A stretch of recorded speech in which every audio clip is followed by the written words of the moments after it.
Hai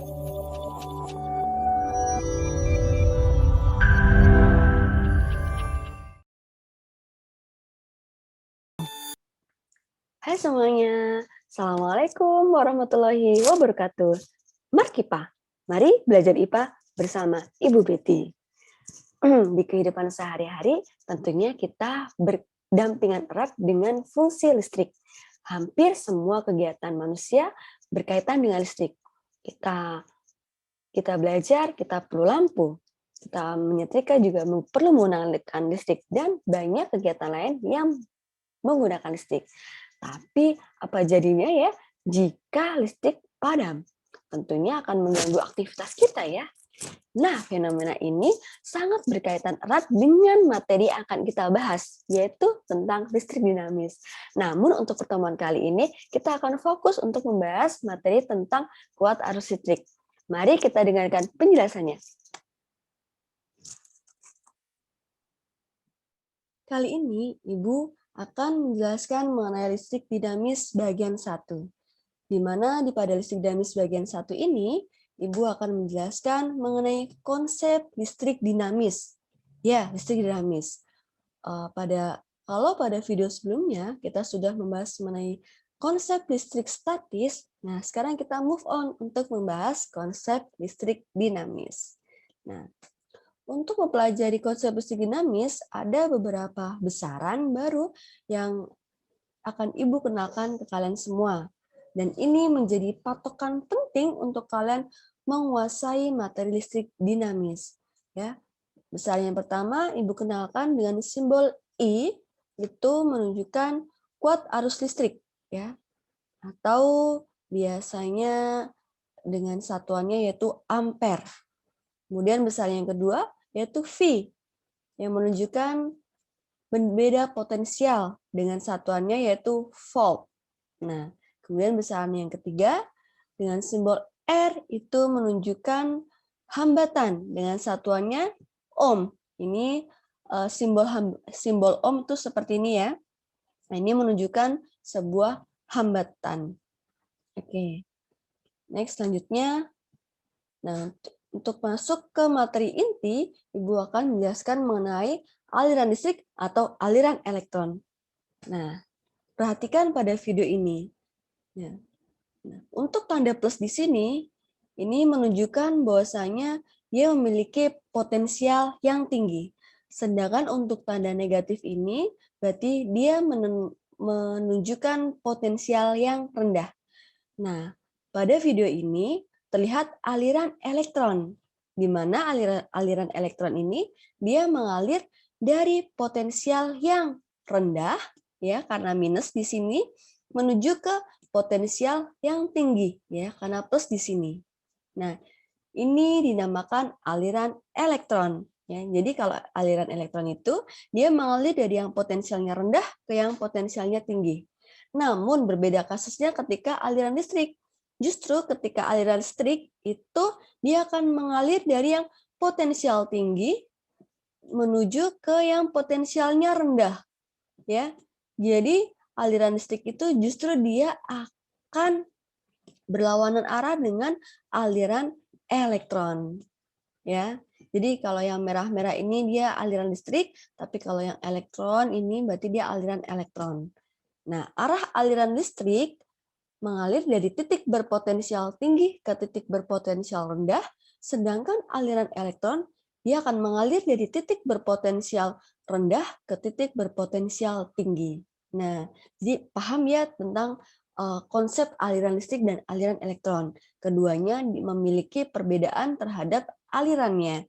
Mereka alirannya berlawanan. Nah, ini konsep yang perlu kalian pahami untuk melanjutkan ke materi selanjutnya. Oke, selanjutnya kita akan masuk membahas tentang kuat arus listrik. Di mana kuat arus listrik ini dia disimbolkan dengan huruf I. Ayo, satuannya apa tadi? Ya, betul. Satuannya adalah ampere.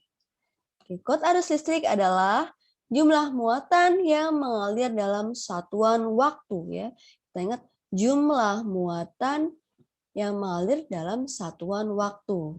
Atau biasa dalam matematisnya I itu berarti dia menunjukkan kuat arus listrik.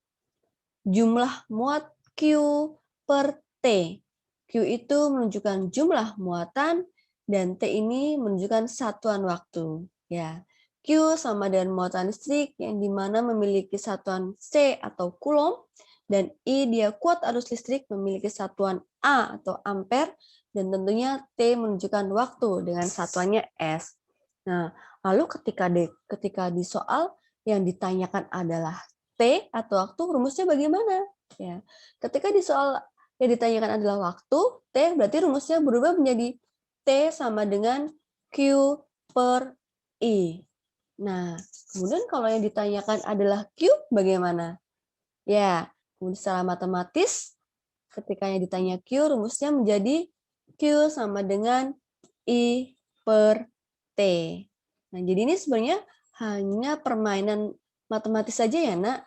Mudah-mudahan kalian paham bagaimana bisa mendapatkan rumus-rumus ini. Jadi ini hanya dibolak-balik saja. Oke, selanjutnya kita akan masuk ke latihan soal-soal, Nak. Oke, persiapkan buku latihan kalian. Oke, latihan soal yang pertama. Di sebuah penghantar, mengalir muatan sebanyak 30 Coulomb dalam waktu 2 menit. Besar kuat arus yang mengalir pada penghantar tersebut adalah bla bla bla A ampere. Oke, ini soal sangat mudah sekali. Mari kita analisis bersama-sama apa aja nih yang diketahui pada soal ini. Yang diketahui, oke di sini disebutkan muatan sebanyak 30 Coulomb. Oke, muatan disimbolkan dengan huruf apa tadi ya? Ya betul, Q. Q sama dengan 30 Coulomb. Lalu di sini ada keterangan dalam waktu 2 menit. Waktu berarti disimbolkan dengan huruf yes, T. T sama dengan 2 menit. Tapi dalam satuan internasional kita menggunakannya second. Berarti 2 menit ini perlu kita rubah menjadi second. Ya, T sama dengan 2 menit dirubah menjadi second yaitu 120 second. Oke, selanjutnya ada nggak yang diketahui lagi? Oh, tidak ada. Berarti kita langsung masuk apa yang ditanyakan ya? Yang ditanyakan di sini besar kuat arus. Oke, besar kuat arus yang disimbolkan dengan huruf yes, I besar. Yang ditanya adalah I besar.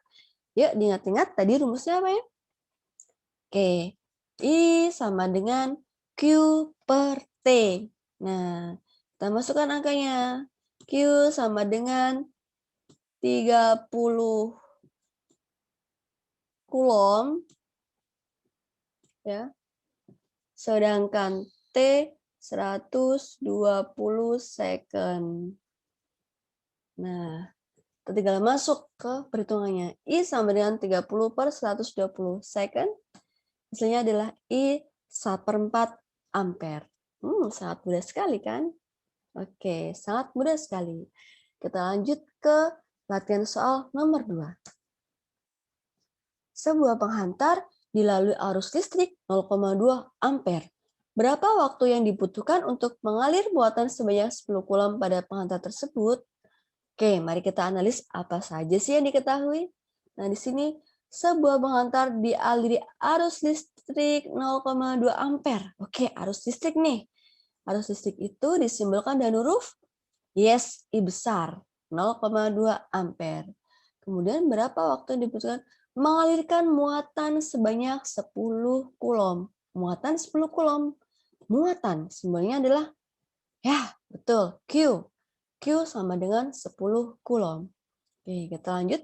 Yang ditanyakan di sini adalah berapakah waktu? Ya, berarti T-nya yang ditanyakan. Ditanyakan T waktu. Kita langsung masuk ke rumus. T sama dengan Q per I. Oke. Sedangkan Q sama dengan 10 Coulomb. 10 Coulomb. Dan I sama dengan 0,2. Nah, masuk. T sama dengan 10 Coulomb per 0,2 ampere. Hasilnya adalah ya 50 second. Oke, sangat mudah sekali. Selanjutnya kita masuk ke latihan soal yang nomor 3. Muatan sebesar 180 Coulomb mengalir dalam waktu 30 detik. Hitunglah kuat arus listriknya. Oke, kita lihat yang diketahui muatan sebesar 180 Coulomb. Berarti itu menunjukkan muatan yang disimbolkan dengan huruf yes, Q sama dengan 180 Coulomb dan mengalir dalam waktu 30 detik. 30 detik ini menunjukkan waktu yang disimbolkan dengan huruf ya, T, 30 second. Nah, yang ditanyakan adalah kuat arus listrik. Nah, kuat arus listrik disimbolkan dengan huruf I. Betul. Kita langsung masuk ke rumusnya. I sama dengan Q per T. Q-nya 180, T-nya 30 second. I sama dengan 180 dibagi 30 second. Hasilnya adalah 6 ampere. Oke, sangat mudah sekali. Nah, itulah beberapa latihan soal terkaitnya. Kita akan membahas mengenai beda potensial di video selanjutnya ya. Tetap semangat dan jangan lupa belajar. Assalamualaikum warahmatullahi wabarakatuh.